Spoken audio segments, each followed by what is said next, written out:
पण खूप मोठा प्रॉब्लेम झाला आणि तो म्हणजे मी पण फ्रीजमधलं काहीतरी दे म्हणते. आता फ्रीजमधलंच काय द्यावं. नमस्कार मंडळी, तर मी वर्षा तुम्हा सर्वांचं स्वागत करते आज आपल्या नवीन व्हिडिओमध्ये. तर आत्ताच सगळं काम आवरून एकदम निवांत बसली आहे मी. तर आता साधारण 12 वाजलेत आणि बोललीच मध्ये हो ना. इकडे चल चल ये चला. अरे बापरे. आणि ते आमच्या मॅडम सुद्धा रेडी झालेले आहे आणि हा कितवा टाइम आहे आता आपला रेडी व्हायचा आणि जेवणाचा. आम्हाला भूक लागती. अरे तोंडाला लावत असतात का ते. आम्हाला भूक लागतीये. मम्मा भूक लागली. सकाळी मॅगी खाल्ली, माझ्यासोबत जेवण केलं 2-3 तासात. खूप वेळा झालं. आता परत दाल खिचडी बनवली. दाल खिचडी नाही, मग काय खायचं. मला खायचं. काय खायचं. हा मॅगी तर सकाळीच खाल्ली. आता पण खायची. सकाळी 10-10:15 साधारण माझ्यासोबत जेवण सुद्धा केलं, मॅगी खाल्ली आणि भूक आता किती वेळची माझ्या भोवती करतीये. बिस्किट खाती, मध्ये मध्ये असं टाइमपास खाणं सुरूच राहतं. पण तरी पण भूक लागली मम्मा आणि आम्हाला जेवायचं नसतं काहीतरी दे असं असतं. पण आता तिला सर्दी खोकला आहे अजून, तेवढा पण बरा नाही, त्यामुळे आपण काळजी घेतो. तर मी तिला काही देणं अवॉइड करते. तर आता फळंसुद्धा देऊ शकत नाही, केळी, ॲपल, द्राक्ष देऊ शकत नाही कारण सर्दी खोकल्याची भीती वाटते. तर आता सध्या ती जेवणाच्या बाबतीत खूप बोर होतीये. तर चला आता मी तिच्यासाठी आता खिचडी बनवली आहे, तिला खाऊ घालते एकदा आणि मग समोर दिसेलच तुम्हाला काय करायचं आहे. तसं सगळ्यात इम्पॉर्टंट काम करायचं आहे आता इथून मग पुढे मला, ते म्हणजे यांचे कपडे प्रेस करून ठेवायचे. आज सकाळी असं झालं की म्हणजे कपडेच नव्हते यांना घालायला प्रेस केलेले. तर मग ऐन वेळेवर माझी परेशानी झाली. मला असं वाटलं की मी प्रेस करून ठेवलेला एक ड्रेस, पण तो नव्हता. आणि टी-शर्ट वगैरे प्रेस केलेले होते आणि त्यांना ड्रेसच पाहिजे होता. तर आज सगळे ड्रेस प्रेस करून ठेवायचेत. तर चला अगोदर तिला खाऊ घालते आता. धर आकर.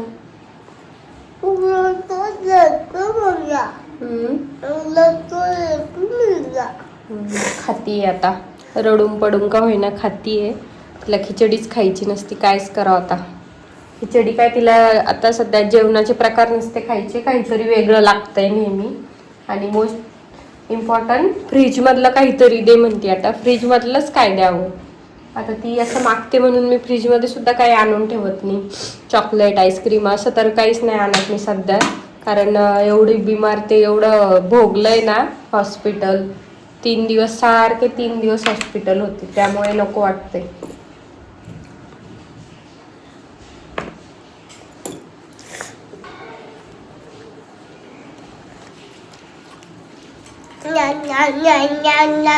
छान झाली का ग खिचडी. नाही हो, मग काय छान लागते ग तुला. काय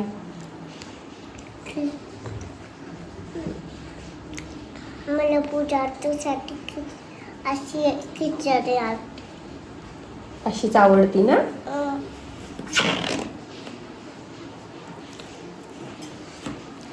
तर आता सान्वी झोपली आहे आणि तिला झोपी लावलंय आणि आता मी माझे बाकीचे कामं आवरते.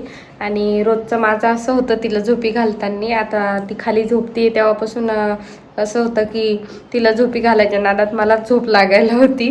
पण आता काम बाकी होतं, तर ती झोपली आहे. बघा कशी झोपली आहे. आणि आता सोफ्यावरती किंवा खालीच झोपते ती रोज. आता झोक्याची गरज नाही लागत तिला बऱ्याच दिवसापासून. ही एक खूप मोठी गोष्ट आहे. आणि चला आता ती झोपली आहे तोपर्यंत मी कपडे प्रेस करून घेते. आणि ती हे कपडे प्रेस करायचं काम मला करूच देत नाही, मध्ये मध्ये ती तर वायरला हात लावल काही करत. त्यासाठी मी कधीच करत नसते ती जागी असताना. म्हणून म्हटलं चला आता करून घेऊया निवांत एकदम. तर चला तुम्हाला दाखव. आता इथे ना मला कपडे प्रेस करायचे होते, पण ताईचा कॉलसुद्धा आलेला होता.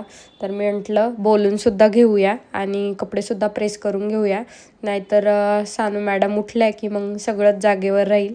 त्यासाठी म्हटलं दोन्ही कामं एक सोबत करून घेऊया. आणि मला हे कपडे प्रेस करण्याचा आणि कपडे धुण्याचा खूप मोठा कंटाळा आहे. आता कपडे धुवायला पण ऑप्शन आहे आणि कपडे प्रेस करायला पण ऑप्शन आहे. कंटाळा आहे, पण माझ्या मनाला ते ऑप्शनसुद्धा पटत नाही. त्यामुळे मी घरीच प्रेस करते. आता माझं असं म्हणणं आहे की मला तेवढं कामसुद्धा राहत नाही, म्हणून पण मी प्रेस करते. आणि दुसरी गोष्ट, एवढे काही त्यांना कपडे प्रेस केलेले लागत नाही. एक ड्रेस ते 2 वेळा तरी घालतात ऑफिसला, आणि आठवड्यातून 3 दिवस ऑफिस असतं. आणि घरी असलं तर आपल्या नाईट पॅन्ट टी शर्ट ह्याच कपड्यावर राहतात. त्यामुळे तेवढा तरी प्रॉब्लेम नाही. आणि दुसरी गोष्ट, बाहेरून जर प्रेस करून घेतले जास्त कपडे तर ते खूप गरम करतात, त्यामुळे कपड्यांचा कलर लवकर जातो. म्हणून म्हणते थोडेच तर करावं लागतात, मग त्यात काय बाहेर न्यायचे. मग मी काही बाहेर नेऊ देत नाही त्यांना पहिल्यापासूनच. मग मी घरीच प्रेस करते आणि त्यांच्यासोबत माझेसुद्धा होऊन जातात. आता सानू मॅडम इथे उठून मस्त चिप्स खात आहे. हो ना सानू? आणि पिलोज बघा कशा फेकल्यात, एक इकडे एक इकडे, एक इथं, सगळं असं फेकलेलंच असतं आमचं. हो ना सानू? आणि आता कपडे प्रेस करून झाले होते, तर त्याच्या फोल्ड मारल्या आणि आता त्या ठेवून देते. आता ठेवून देते कपडे. माझ्या कपाटाची हालत बघा तुम्ही, सगळे असे कोंबलेलेच कपडे आहेत. तर आता याला मला सेट करायचंय कपाटाला. हे अगोदर नव्हते, पण हे सानवीचा बड्डेसाठी कपडे आण, माझ्यासाठी कपडे आण, तेव्हा हे सगळं झालं. तर आता कपडे ठेवून दिले. पण मला आजच करायचं होतं ते, पण आता आज नाही होऊ शकलं. तर उद्या तर मी नक्कीच कपाट सेट करेन. बघू आता मस्त चहा ठेवते. हे सुद्धा आलेत, पण हे नाही घेणार चहा, कारण हे ऑफिसमधून पिऊन येतात वगैरे, कॉफी वगैरे. माझ्यासाठीच ठेवते फक्त. आणि सानवीसाठी त्यांनी चिप्स आणले, तर ती चिप्स खाते. तर ती सुद्धा आता तसं चहा बिस्किट तर ती खातच नाही, कधीतरी खाल्लं तर खाती. तर आता माझ्यासाठी चहा ठेवते मी. मग बघू स्वयंपाकामध्ये काय करायचं आहे. सगळ्यात मोठा प्रश्न सगळ्या बायकांचं तेच असतं. तुम्ही घेणार का चहा? नाही, तू घेणार बेटा? ओके, चहा बिस्किट खाणार. बर.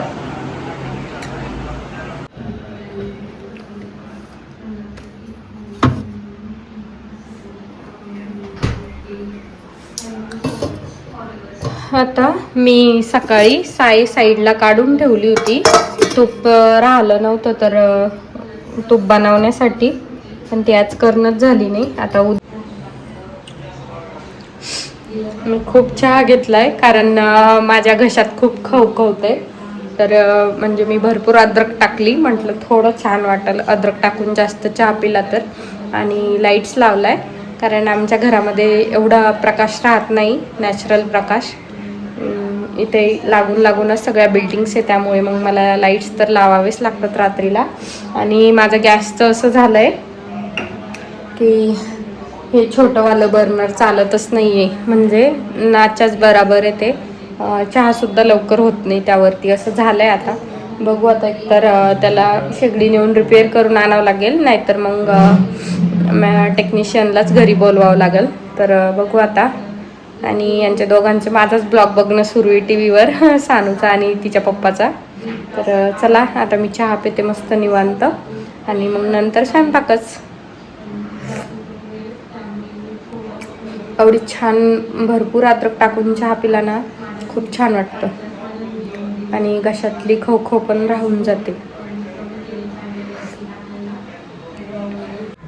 आता मी स्वयंपाकाला लागले होते, तर मी ठरवलं आज की मेथीची भाजी बनवायची, पण खूप मोठा प्रॉब्लेम झाला.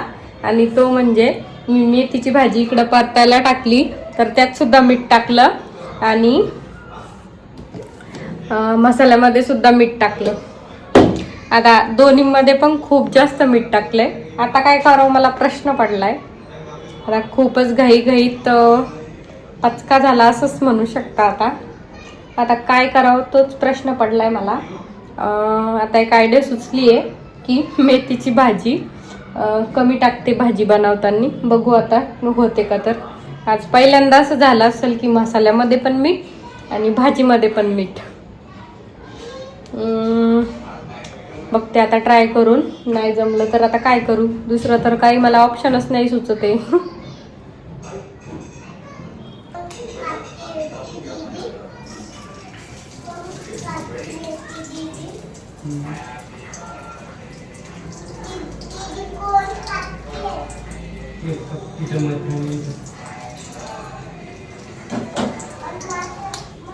आता तेल तापायला ठेवलंय फोडणीसाठी.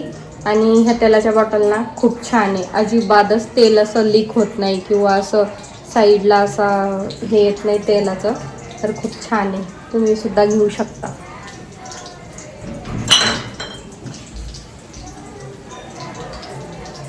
आता तर मला असं वाटतंय काय झालंय आज हे माझ्याकडून स्वयंपाक करताना. आणि हे सगळं सान्वीचं ऐकण्याच्या नादात झालेलं आहे. तिच्याकडे लक्ष दिलं मी आणि यात सुद्धा मीठ टाकून ठेवलं.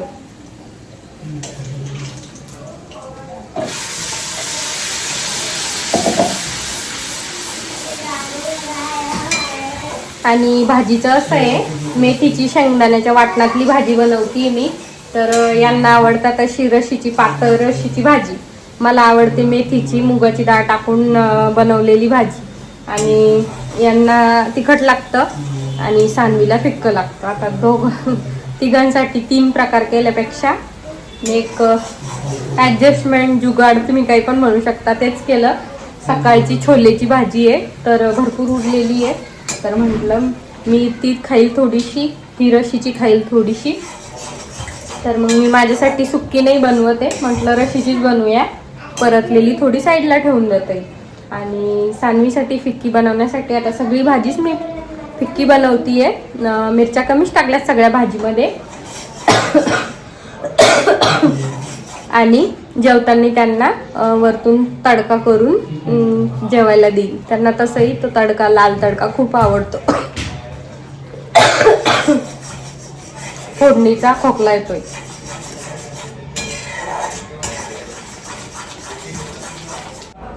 बनवली आहे मी भाजी आणि टेस्ट पण करून पाहिली. तर शिजती आहे भाजी सध्या. तर खारट नाही झाली. त्याचं कारण असं, मी अर्धीच भाजी काढून ठेवली साईडला, टाकलीच नाही भाजीत जास्त. आज थोडी कमी भाजी खाता येईल, रशी जास्त खाता येईल असं होईल. पण असो, झालं मॅनेज. तेवढं खूप आहे माझ्यासाठी. आणि आजचा व्हिडिओ आता इथेच संपवते. आता भाजी झाली, मी चपात्या करते.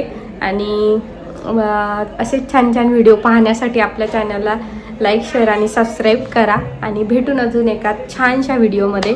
तोपर्यंत बाय बाय. आणि आता छान आम्ही जेवण करतो, तुम्ही सुद्धा करा.